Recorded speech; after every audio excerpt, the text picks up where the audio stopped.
Details చూస్తే తనను రాజ్యసభ అభ్యర్థిగా ప్రకటించినందుకు సంతోషంగా ఉందని అన్నారు కాంగ్రెస్ సీనియర్ నేత రేణుకా చౌదరి.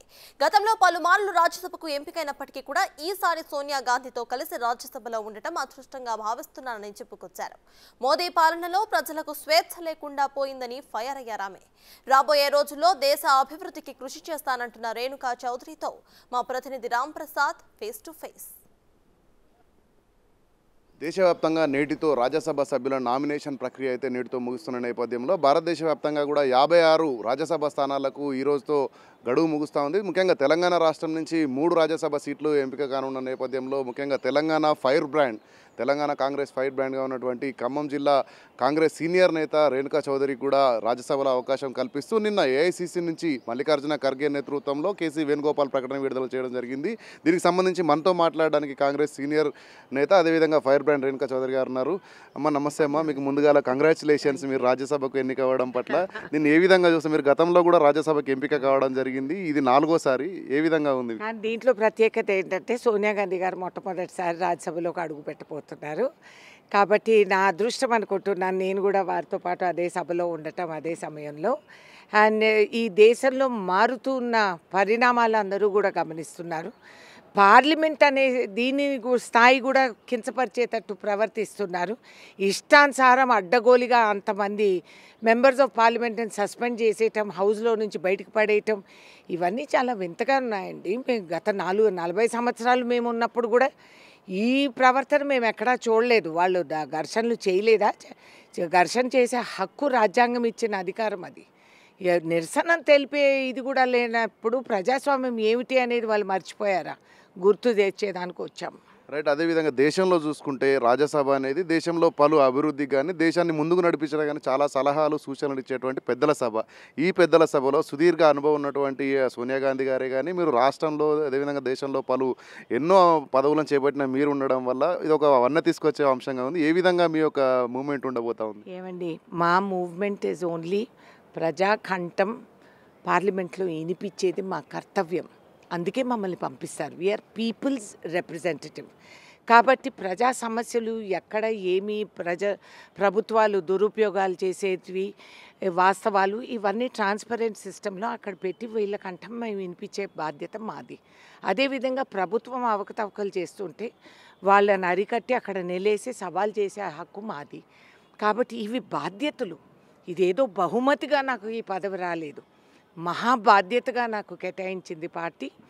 కాబట్టి నా కర్తవ్యాన్ని నేను పాటించి చేయాల్సిన శ్రమ పరిశ్రమ అన్నీ కూడా మేము. ఒక్క విషయం చెప్పండి, దేశంలో ఇప్పటికే కేంద్ర ప్రభుత్వం ప్రజా వ్యతిరేక విధానం, మనం మొన్న మణిపూర్ ఘటన చూసుకున్నా, అదేవిధంగా పార్లమెంట్ సభ్యులను అక్కడ బయటికి పంపించేటువంటి పరిస్థితి, 141 మంది ఎంపీలను కూడా అక్కడ సస్పెండ్ చేయడం జరిగింది. ఇలాంటి అంశాల నేపథ్యంలో రేపు భారతదేశంలో జరుగుతున్నటువంటి లోక్సభ ఎన్నికల్లో కాంగ్రెస్ పార్టీకి ఏ విధంగా సపోర్ట్ అయ్యే అంశం ఇది? ఏమండి, ప్రతి స్టెప్పు ఎవరికైనా కలెక్టివ్ గోల్ ఉన్నప్పుడు ఒక దృష్టి, ఒక దిశ, భారతదేశం ప్రజాస్వామ్యాన్ని కాపాడుకోవాలి, భారతదేశంలో ప్రజలు అన్యోన్యంగా ఉండాలి, పంటలు సస్యశ్యామలంగా పండాలి, రైతాంగానికి రావాల్సిన నిధులు రావాలి, పిల్లలకు ఉద్యోగాలు కావాలి, చదువులకు మనం పునాదులు వేయాలి, ఇవన్నీ ఆలోచిస్తాం. ఇవన్నీ ఉన్న వాస్తవాలు. కానీ ఉన్న బాధ్యతని ఏ విధంగా నువ్వు నెరవేర్చి ఏ విధంగా నువ్వు నిష్పక్షపాతంగా ప్రవర్తిస్తావనేది సవాల్. ఇంతవరకు అదేం కనపడటం లేదు. ఇష్టం వచ్చినప్పుడు గేటు కాడి ఈడీలు, ఇంకా ఇష్టం వచ్చినప్పుడు వాళ్ళని బెదిరింపులు, అధికారం బలంతో మీరు అనగతీయటం, ఇక్కడ కరప్ట్ అన్నోడిని అక్కడ మీరు కౌగులించుకోవటం, ఇక్కడ మాట్లాడిన ముఖ్యమంత్రి అక్కడికి వెళ్ళి ఆ రోజుల్లో అక్కడ బిల్లుల పైన సపోర్ట్ చేయటం ప్రజలు చూశారు, ఇవన్నీ గమనించారు. ఈసారి ఎన్నికల్లో కూడా పిచ్చి డబ్బులు మా జిల్లాలో 5,000 రూపాయలు ఒక్కొక్క ఓటుకి జిల్లా మంత్రి అప్పుడు మంత్రి పంచారు. ఈసారి కూడా పంచారు, తీసుకున్నారు మా వాళ్ళు, ఓటేసే చోట వేశారు. అదేవిధంగా రాష్ట్రంలో ప్రధానంగా 2 సమస్యలు, నీటికి సంబంధించి ఇటు కేఆర్ఎంబీ కానీ అటు కాళేశ్వరం మీద కానీ ఇప్పుడు రాష్ట్ర ప్రభుత్వం అయితే వాళ్ళ అవినీతిని కానీ వాళ్ళ అలసత్వాన్ని కానీ కూడా తెలుపుతున్న నేపథ్యంలో అయినప్పటికీ కూడా మాజీ ముఖ్యమంత్రి కేసీఆర్ కూడా ఇటీవల నల్గొండ సభలో కొన్ని కామెంట్స్ చేయడం జరిగింది. దాన్ని మీరు ఏ విధంగా చూస్తారు ఒక సీనియర్ లీడర్గా? ఏమండి, వాళ్ళని చూసి నాకు జాలి కలుగుతుంది. పాపం నిజంగా ఎక్కడన్నా ఉచిత చికిత్స చేయించాలి. ఒకటేమో ఆ కంటి వెలుగో కాంతి వెలుగో ఏదో పెట్టుకున్నారు. అర్జెంటుగా వాళ్ళందరూ కళ్ళు చూపెట్టుకోవాలి. ఎందుకంటే కాంగ్రెస్ పార్టీ నిజాలు వాళ్ళకి కనపట్లేదు. రెండవది, మదించిన ఏనుగు ఏ విధంగా తొక్కేసి అంతా నాశనం చేసేస్తుందో, లాస్ట్కి మదించిన ఏనుగుని ఎంత మనము జంతుప్రియులు అయినా కూడా చంపేస్తారు. ఓటు హక్కుతో ప్రజలు ఆ నిర్ణయానికి వచ్చేశారు. కాబట్టి మా గురించి వీళ్ళు ఎంత నెగిటివ్గా మాట్లాడతారో అంత మాకు మంచిదని మేము భావిస్తున్నాం. రైట్ అమ్మ, థ్యాంక్ యూ.